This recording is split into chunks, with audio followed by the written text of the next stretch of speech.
Welcome back. In our previous segments, we explored various examples of systems undergoing simple harmonic motion, such as a mass spring system and a pendulum. We discussed how their motion can be described using mathematical equations, including equations of motion, velocity, and acceleration. Please watch those videos before proceeding with this one.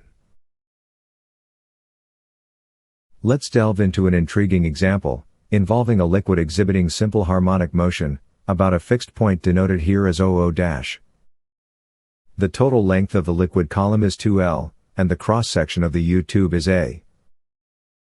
Our objective is to determine the angular frequency of the liquid's perpetual motion. At a given moment in this motion, let's zoom in on a particular spot, where the liquid level on each side of the equilibrium point varies by a distance denoted as x. This implies that one side of the equilibrium point has a liquid level x units higher, while the other side is x units lower. The segment of the liquid column contributing to the pressure difference, due to the height difference between the two columns, measures 2 times x. This is because the difference in height between the higher side and the lower side is x, and we have this difference on both sides, so it totals to 2x.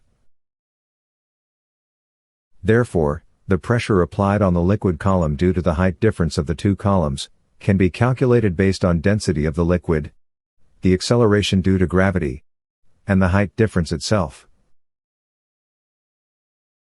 Pressure is defined as the force applied per unit area. To calculate the force resulting from this height difference, we multiply the pressure by the cross-sectional area of the U-tube. Before we proceed with the video, I would greatly appreciate it if you could kindly give it a thumbs up, subscribe to my channel, and activate the notification bell. Your support means a lot. Thank you. Now, let's get back to the video. To determine the angular frequency of the periodic motion, we need an expression that relates acceleration to displacement. Our derived force equation is already expressed in terms of displacement. Therefore, by applying Newton's second law of motion, we can establish an expression for acceleration in terms of displacement.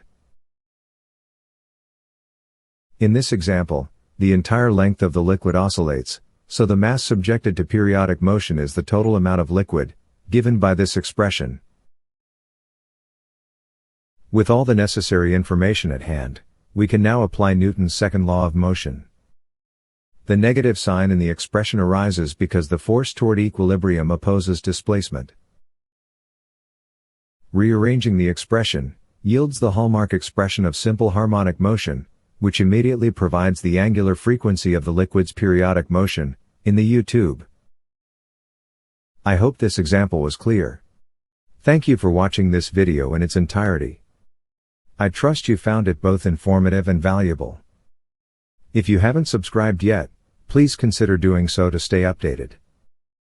Until our next video, take care, and goodbye.